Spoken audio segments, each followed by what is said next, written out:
सुबह आँख खुलते ही उसकी नजर सामने दीवार पर टंगी घड़ी की तरफ गई तो वो एक झटके में उठ खड़ी हो गई और अपने सिर पर हाथ रखते हुए खुद से बोली, हाय रब्बा, खुशी, इतनी देर हो गई और तू अब जाकर उठी है। और ये अलार्म महाराज ये क्यों नहीं बजे? लगता है इन्हें फिर से मरम्मत की जरूरत है। खुशी अपने बालों को बांधते हुए जल्दी से उठकर वॉशरूम की ओर चली जाती है।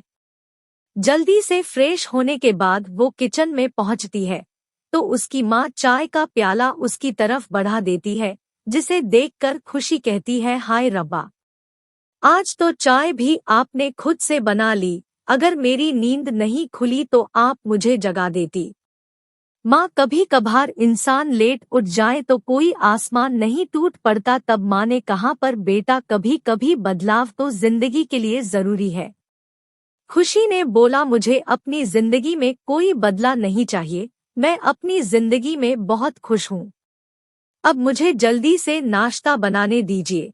जी नहीं, कोई जरूरत नहीं है। आप ऑफिस के लिए लेट हो रही हो। आज आप कोई काम नहीं करोगी, हम दोनों हैं ना, हम सब संभाल लेंगे। कभी तो हमें भी कुछ करने का मौका दीजिए, खुशी की छोटी बहन प्राची ने जिद करते हुए कहा। उन दोनों के जिद के आगे हार मानते हुए, ठीक है, जैसी आप दोनों की मर्जी, खुशी ने कहा।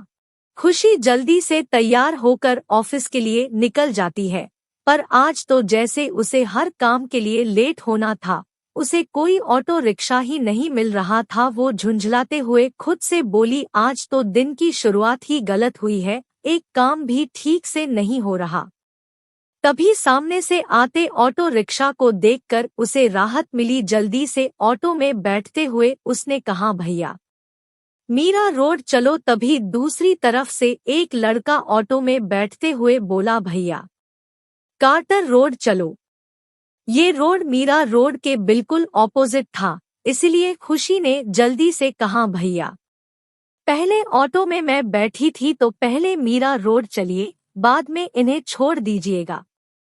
लड़के ने अपने सीने पर हाथ रखते हुए बड़ी दर्द भरी आवाज में कहा, सारी मैम, मेरी तबीयत बहुत खराब है, मेरे सीने में बहुत दर्द हो रहा है, बहुत तेज घबराहट हो रही है, कुछ समझ नहीं आ रहा है, मेरा रोड के हॉस्पिटल में पहुंचना बहुत जरूरी है, प्लीज मैम।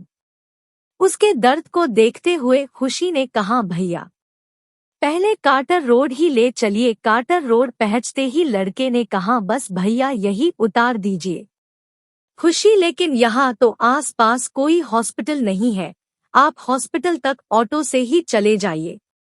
लड़का ऑटो वाले को पैसे देकर खुशी के पास आकर दर्द भरे आवाज में कहता है, नहीं मैम, पहले ही आप मेरी वजह से बहुत लेट हो चुकी है, थैंक यू, अपने इतना सहयोग किया। पर ये कहते कहते उसके चेहरे के रंग बदल गए और उसके चेहरे पर दर्द की जगह पर स्माइल आ गई।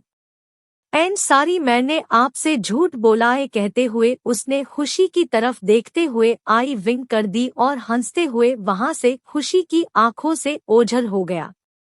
खुशी उसकी इस हरकत से गुस्से से भर गई और बोली, हाय रब्बा, कितना बदतमीज लड़का है। अयांश की लव स्टोरी को सुलझाते ही मैं आपको इनकी प्यारी सी लव स्टोरी से रूबरू करवाऊंगी, तो चलिए देखते हैं क्या होता है इनकी लव स्टोरी का। खुशी ऑफिस में पहुंची तो उसका मूड बहुत ऑफ था। ऐसा बहुत कम होता था कि वो ऑफिस लेट पहुंचे, उसे हर काम अपने सही वक्त पर करना पसंद था।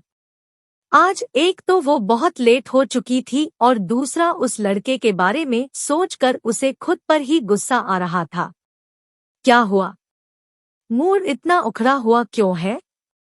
Anything serious? नेहा, जो उसकी कलीग होने के साथ साथ उसकी बेस्ट फ्रेंड भी है, उसने खुशी के पास आकर पूछा। खुशी, पूछ मत यार, आज दिन की शुरुआत ही गलत हुई थी। उसने शुरू से लेकर सारी बात नेहा को बताई, जिसे सुनकर नेहा हंसते हुए कहने लगी, व्हाट ए इंटरेस्टिंग पर्सन, ऐसे लड़के से तो मिलना चाहिए था यार। खुशी, अगर मेरे सामने वो दोबारा आ गया ना तो मैं उसका सिर फोड़ दूंगी। नेहा, फिर तो मैं भगवान से प्रेयर करूंगी कि वो तुम्हारे सामने ना ही आए, नहीं तो तुम बेचारे का क्या हाल करोगी। खुशी बेचारा माय फुट। नेहा अच्छा छोड़ ना इन बातों को, शाम को पार्टी में आ रही है ना। खुशी नेहा तुम्हें तो पता है ना, ये पार्टी वगैरह में जाना मुझे बिल्कुल पसंद नहीं है। नेहा जानती हूँ यार, पर ये तो पार्टी मेरी शादी की खुशी में है। तो मुझे गुड बाय बोलने भी नहीं आएगी। कल सुबह तो हम जयपुर के लिए निकल जाएंगे क्योंकि शादी तो वहीं होनी है ना। और मुझे पता है कि तू जयपुर तक तो आएगी नहीं, कम से कम इसी शहर में हो रही पार्टी में तो आ ही सकती है ना। नेहा ने रिक्वेस्ट करते हुए कहा तो खुशी उसकी खुशी के लिए मान गई। खुशी ने नेहा को हाँ तो कर दी थी, पर ये पार्टी में जाना उसके लिए आसान नहीं था। खुशी हमेशा अपने आप में ही सीमित रहती थी। खुशी ज्यादा लोगों से आसानी से घुल मिल नहीं पाती थी। अपनी माँ और बहन प्राची के अलावा ऑफिस में नेहा ही ऐसी इंसान थी जिसे खुशी अपनी बेस्ट फ्रेंड मानती थी और जिससे वो अपने मन की बात कह पाती थी। बाकी क्लीग्स के साथ उसकी बातचीत काम तक ही सीमित थी। अब जब नेहा की शादी होने जा रही थी तो उसके ऑफिस छोड़कर चले जाने से खुशी बहुत परेशान थी। उसके जाने के बाद वो बिल्कुल अकेली पड़ जाने वाली थी, पर इस जॉब को छोड़ना वो अफोर्ड नहीं कर सकती थी। अपने परिवार की रिस्पॉन्सिबिलिटी उसके सिर पर थी। खुशी नेहा की पार्टी में पहुंचती है। हमेशा सिंपल सी रहने वाली खुशी पार्टी में जब साड़ी पहनकर आई तो नेहा ने तो उसकी तारीफों के पुल बांध दिए। उसके साथ थोड़ा वक्त बिताने के बाद नेहा तो बाकी रिलेटिव और फ्रेंड्स के साथ बिजी हो गई। उसे तो सभी को अटेंड करना ही था। खुशी इतनी भीड़ में भी एकदम अकेली पड़ गई और एक कोना पकड़कर खड़ी हो गई। लोगों की नजरें जब उसे खुद पर बर्दाश्त नहीं हुई तो उसने नेहा को मनाते हुए वहां से निकलना बेहतर समझा। जाते हुए उसने नेहा को शादी का गिफ्ट दिया, जो कि गिफ्ट से ज्यादा उसकी फीलिंग्स थी जो वो नेहा के लिए महसूस करती थी। नेहा ने भी उसके गिफ्ट को सहेज कर अपने पास अलग रख लिया। नेहा से विदा लेकर खुशी भारी मन से वहां से निकल आई और बाहर आकर ऑटो का इंतजार करने लगी।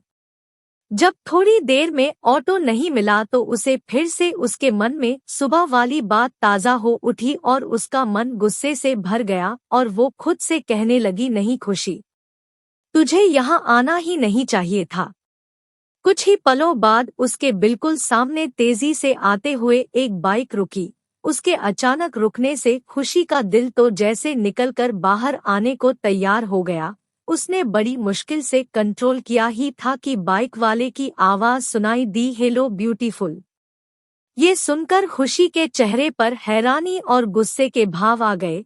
वो उसका चेहरा नहीं देख पाई क्योंकि उसने हेलमेट पहना हुआ था।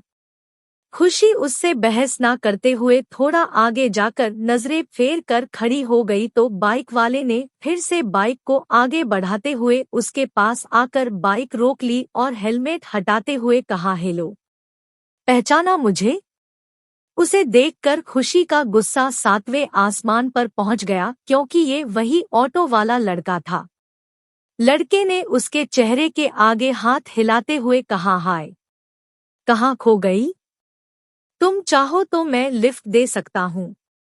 खुशी गुस्से से, लिफ्ट और तुमसे कभी नहीं। लड़का पूरे एटीट्यूड से, एस यू विश, मुझे लगा सुबह तुमने मेरी मदद की तो मैं भी तुम्हारी मदद कर दूं। खुशी, मुझे तुम जैसे लड़के की मदद की कोई जरूरत नहीं है। लड़का, व्हाट यू मीन बाय मुझ जैसे लड़के नहीं चाहिए, लिफ्ट तो मत लो, मुझे क्या? ये कहकर सिर झटकते हुए उसने फिर से हेलमेट पहन लिया। जाने से पहले लड़के ने कहा, वैसे तुम्हारा नाम क्या है? खुशी, तुमसे मतलब? लड़का, के मत बताओ, अब एक ही शहर में मुलाकातें तो होती रहेगी और मुलाकातें होगी तो नाम भी पता चल ही जाएगा। इतने में खुशी को सामने से ऑटो आते दिखाई दिया। हाथ के इशारे से उसे रोका और उसमें बैठते हुए बोली, मैं रब से ये दुआ करूंगी कि कभी तुमसे दोबारा मुलाकात ना हो। ये कहते हुए खुशी ऑटो में आगे बढ़ गई। उसकी बात सुनकर लड़का मुस्कुरा उठा और बोला, पर मैं ये चाहता हूँ कि तुमसे फिर से मुलाकात जरूर हो। क्या होगी फिर से इनकी मुलाकात, ये जानने के लिए पार्ट 2 का वेट करें और वीडियो को लाइक कर चैनल को सब्सक्राइब जरूर करें। धन्यवाद।